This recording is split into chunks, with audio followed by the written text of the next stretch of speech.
بسم اللہ الرحمن الرحیم۔ اس وقت ایک بہت کثیر تعداد میں لوگوں کو پیش آنے والے ایک ذہنی سوال اور اشکال کا حل اور اس کی وضاحت پیش کرنی ہے۔ بہت مشہور حدیث ہے کہ رسول اللہ صلی اللہ علیہ وسلم نے حجۃ الوداع سے واپسی میں ایک مقام جس کا نام خم تھا اور اس کے پاس ایک تالاب تھا اور اسی نسبت سے اس کا نام غدیر خم مشہور تھا۔ آپ نے وہاں پر صحابہ کرام کو جمع کیا اور حضرت علی رضی اللہ عنہ کو اپنے ساتھ لیا اور آپ نے حضرت علی کے ہاتھ کو اپنے ہاتھ میں لے کر یہ اعلان فرمایا کہ من کنت مولاہ فعلی مولاہ اللہم والی من والاہ وعاد من عاداہ۔ میں جس کا دوست ہوں علی اس کا دوست ہے۔ اے اللہ، جو علی سے دوستی رکھے تو اس کو اپنا دوست بنا، اور جو علی سے دشمنی کرے اے اللہ تو اس کو اپنا دشمن بنا۔ اس حدیث سے شیعہ علماء اور مصنفین نے بہت کثرت کے ساتھ یہ استدلال کیا ہے کہ رسول اللہ صلی اللہ علیہ وسلم نے اپنی وفات سے پہلے سارے صحابہ کے مجمع کے سامنے یا ایک بہت بڑی تعداد کے سامنے یہ اعلان کر دیا تھا اور لوگوں سے عہد لے لیا تھا کہ میرے بعد امت کے حاکم اور والی اور رسول اللہ صلی اللہ علیہ وسلم کے نائب حضرت علی ہوں گے۔ اور اسی کے اوپر انہوں نے، چونکہ شیعہ حضرات کا عقیدہ ہے ایک خاص عقیدہ امامت، یعنی یہ کہ رسول اللہ صلی اللہ علیہ وسلم کے بعد اللہ تعالیٰ کی طرف سے ایک امام امت کے اوپر مقرر ہوتا ہے جو واجب الاطاعت ہوتا ہے، جس کے اوپر وحی آتی ہے، جس کو بس نبی کا نام نہیں دیا جاتا، باقی وہ ہر معاملے میں بالکل نبی جیسا ہوتا ہے، بلکہ ائمہ کا مقام شیعوں کے نزدیک تمام انبیاء سے افضل ہے۔ اور اسی لیے علماء کا یہ متفق علیہ فیصلہ ہے کہ شیعوں کا عقیدہ امامت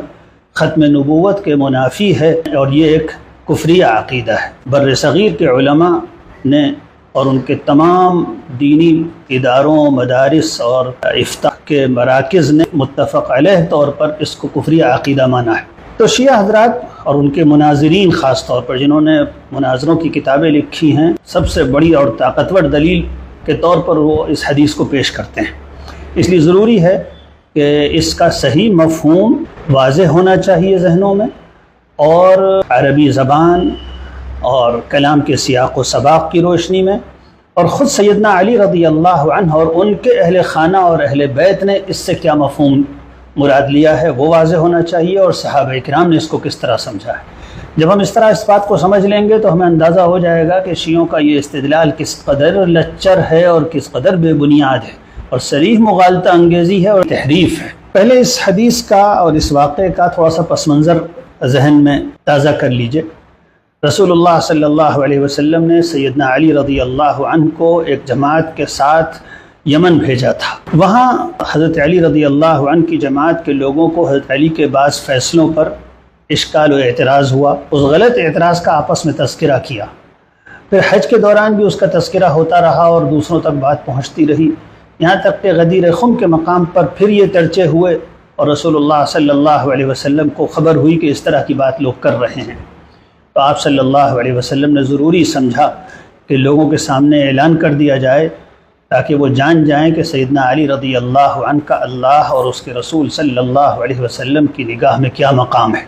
اور وہ اس بات سے احتیاط کریں کہ حضرت علی کے بارے میں بے ادبی کریں اور ان کی رائے یا ان کے فیصلوں اور ان کے اقدامات پر ناروا اعتراضات کریں۔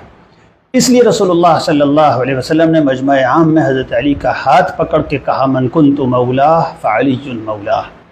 میں جس کا مولا علی اس کا مولا۔ بہت سے صحابہ کرام سے یہ حدیث مروی ہے اور بہت سے علماء اسی بنیاد پہ اس کو متواتر کہتے ہیں۔ اس میں جو لفظ استعمال ہوا ہے مولا،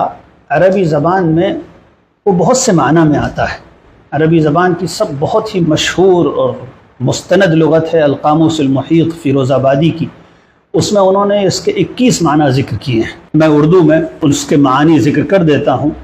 مولا کے معنی ہوتے ہیں مالک اور سردار، غلام آزاد کرنے والا اور آزاد شدہ غلام، انعام دینے والا جس کو انعام دیا جائے، محبت کرنے والا، ساتھی، حلیف، پڑوسی، شریک، بیٹا، چچا کا بیٹا، بھانجا، داماد، رشتہ دار، ولی، تابع، تابع کے معنی میں بھی آتا ہے۔ یہ ترجمہ میں نے جو میں نے اردو معانی ذکر کیے، یہ مصباح اللغات میں ہیں، اور یہی معانی القاموس المحیط میں بھی ہیں، یہی اقرب الموارد میں بھی ہیں، یہی معانی مولا کے النہایہ غریب الحدیث ابن الاثیر جزری کی جو ہے اس میں بھی ہیں۔ تو گویا یہ تقریباً 20-21 معنی میں آتے ہیں۔ اس جگہ ہم لوگوں کو جاننا چاہیے کہ اس حدیث میں وہ کس معنی میں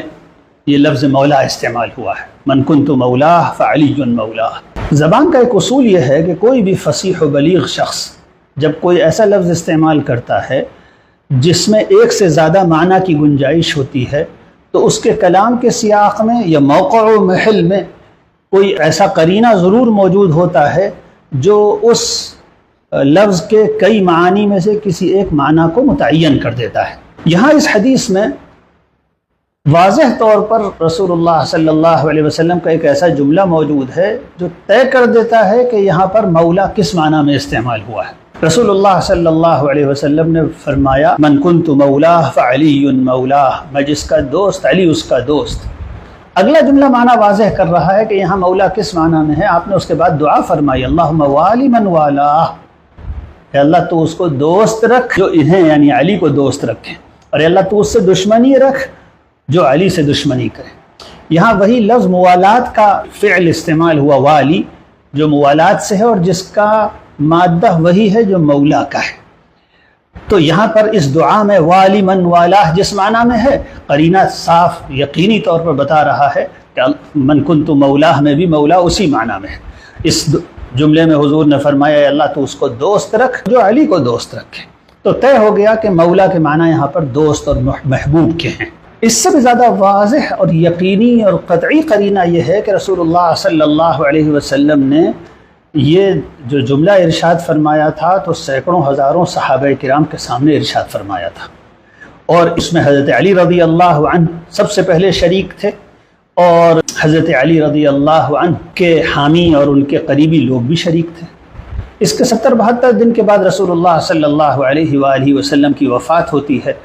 اور اس کے بعد خلافت کا مسئلہ درپیش ہوتا ہے، اور سیدنا حضرت ابوبکر صدیق رضی اللہ عنہ خلیفہ اور امیر المؤمنین اور رسول اللہ صلی اللہ علیہ وسلم کے جانشین طے ہوتے ہیں۔ اس موقع پر ان لوگوں میں سے جنہوں نے رسول اللہ صلی اللہ علیہ وسلم کا یہ ارشاد خود سنا تھا، کسی ایک شخص نے یہ نہیں کہا کہ آپ لوگ خلافت کے مسئلے میں کیوں غور کر رہے ہیں، یہ مسئلہ اب غور کے مرحلے سے آگے جا چکا ہے، حضور صلی اللہ علیہ وسلم طے فرما گئے ہیں۔ آپ نے غدیر خم کے مقام پر علی الاعلان کہہ دیا تھا کہ علی مولا ہیں، علی حاکم ہیں، ان کے علاوہ اب کوئی اور حاکم نہیں بن سکتا۔ کسی ایک صحابی نے یہ بات نہیں کہی۔ اس کا مطلب یہ ہوا کسی ایک کے وہم و خیال میں بھی کسی ایک کو غلط فہمی بھی نہیں ہوئی تھی اس حدیث سے کہ اس حدیث میں کہیں امارت و جانشینی اور حکومت و ولایت کا کوئی تذکرہ ہے۔ یہ سب بعد میں شیعوں کی ایجاد ہے، جس کی بنیاد پہ انہوں نے حضرت علی رضی اللہ عنہ کی ولایت اور اپنے عقیدہ امامت اور حضرت علی کے خلیفہ بلا فصل ہونے کا عقیدہ گڑھ لیا ہے۔ اس وقت موجود لوگوں میں سے کسی ایک کے ذہن میں نہیں آیا، بلکہ خود حضرت علی رضی اللہ عنہ نے نہیں کہا۔ حالانکہ اگر اس جگہ پر من کنت مولاہ کا مطلب یہ ہوتا کہ میں جس کا حاکم ہوں علی اس کے حاکم ہیں، علی تمہارے آقا ہیں، علی تمہارے لیے اب ذمہ دار ہیں، امت کو ان کی ذمہ داری میں رہنا ہے اور ان کے ماتحت رہنا ہے، اگر حضرت علی نے اس کا یہ مطلب سمجھا ہوتا تو حضرت علی کو یہ بات کہنی چاہیے تھی۔ حضرت علی رضی اللہ عنہ نے اس وقت بھی یہ بات نہیں کہی، بلکہ سچی بات یہ ہے کہ اگر اس مولا کا یہ مفہوم ہوتا تو حضرت علی رضی اللہ عنہ کو میدان میں آ جانا چاہیے تھا اور صاف کہنا چاہیے تھا کہ رسول اللہ یہ اعلان کر گئے ہیں، بلکہ اگر ان کو اس راستے میں کچھ خطرات بھی نظر آتے تو ان کا فرض اور واجب تھا کہ وہ خطرات کا سامنا کرتے اور امت کے سامنے رسول اللہ صلی اللہ علیہ وسلم کے اس حکم کو امت میں پامال نہ ہونے دیتے جو حکم آپ نے اس قدر اہمیت کے ساتھ دیا تھا بقول شیعہ حضرات۔ پھر وہ وقت آتا ہے جب حضرت علی رضی اللہ عنہ خلیفہ بن جاتے ہیں اور آپ امیر المؤمنین ہوتے ہیں، آپ کے پاس فوجوں کی طاقت ہوتی ہے اور آپ اپنے علاقے میں بلا شرکت غیر حاکم ہوتے ہیں۔ اس وقت بھی آپ نے کسی کو یاد نہیں دلایا کہ رسول اللہ صلی اللہ علیہ وسلم نے تو وفات سے پہلے ہی مجھے اپنے بات کے لیے ولی اور امیر مقرر فرما دیا تھا۔ اس وقت حضرت علی آزاد تھے، اس وقت حضرت علی کہہ سکتے تھے۔ اس سے واضح طور پر معلوم ہوتا ہے کہ شیعہ حضرات اس روایت میں جو معنی پیدا کرتے ہیں وہ حضرت علی بھی نہیں سمجھتے تھے، اور یہی اہل سنت کے مسلک کی حقانیت ہے۔ اہل سنت کا مسلک بعینہ وہی ہے جو سیدنا علی مرتضیٰ اور ان کی اولاد کا مسلک تھا۔ یہی اہل سنت کا مسلک ہے اور وہی حضرت علی کا مسلک ہے۔ آخری درجے کی بات اور بڑی دلچسپ بات اس سلسلے کی ایک اور بھی ہے۔ یہ افواہیں اور یہ تحریفات جب گردش میں آنے لگیں اور سبائی فتنہ انگیزوں نے عراق میں پروپیگنڈا کرنا شروع کیا، تو ان میں سے ایک رافضی حضرت علی رضی اللہ عنہ کے پر پوتے اور حضرت حسن رضی اللہ عنہ کے پوتے حضرت حسن مثلث حسن ابن علی ابن ابی طالب کے پاس آیا، اور اس شخص نے یہی کہا، اپنے رافضی خیالات کا اظہار کیا کہ حضور اکرم صلی اللہ علیہ وسلم کے بعد تو امیر المؤمنین اور خلیفہ حضرت علی کو ہونا چاہیے تھا، اور رسول اللہ صلی اللہ علیہ وسلم نے ان کو خلیفہ بلا فصل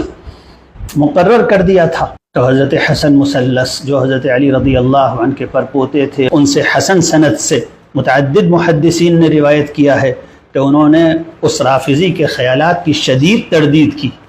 اور عجیب جملے ارشاد فرمایا وَلَوْ كَانَ الْأَمْرُ كَمَا يَقُولُونَ أن الله ورسوله اختار عليا لهذا الأمر وللقيام به على الناس بعد رسول الله صلى الله عليه وسلم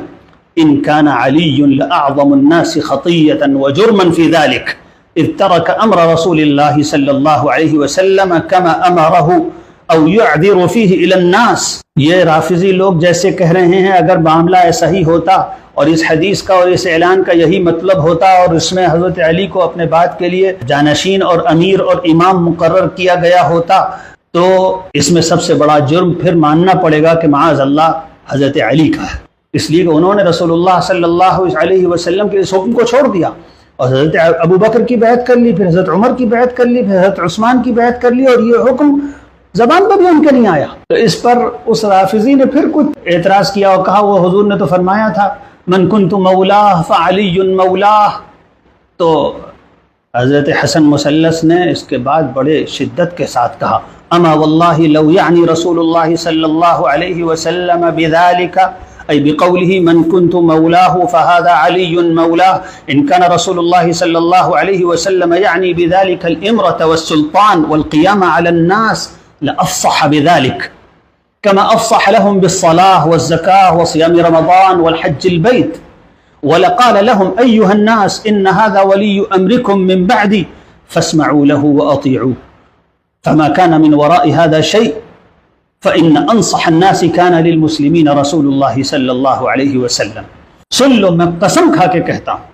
اگر رسول اللہ صلی اللہ علیہ وسلم کا مقصد اس حدیث اور اس اعلان سے علی مرتضیٰ کو خلیفہ اور حاکم اور لوگوں کا امیر بنانا ہوتا، سلطان بنانا ہوتا، تو بات آپ اسی طرح صراحت اور وضاحت سے فرماتے جس طرح آپ نے نماز، زکوٰۃ اور روزوں اور حج کے بارے میں صراحت اور وضاحت سے فرما دیا ہے، اور کوئی بات امت پر چھپی نہ رہتی، اور آپ صاف صاف یوں فرماتے کہ اے لوگو یہ علی میرے بعد ولی الامر اور حاکم ہوں گے، لہذا تم ان کی بات سننا اور اطاعت و فرما برداری کرنا۔ پھر اس کے بعد فرمایا فما كان من وراء هذا شيء، اس کے بعد پھر کچھ نہیں بچتا۔ یہ اتنی واضح بات ہے کہ سیدنا علی تک نے اس کا یہ مفہوم نہیں سمجھا، جو مفہوم یہ شیعہ حضرات مراد لیتے ہیں۔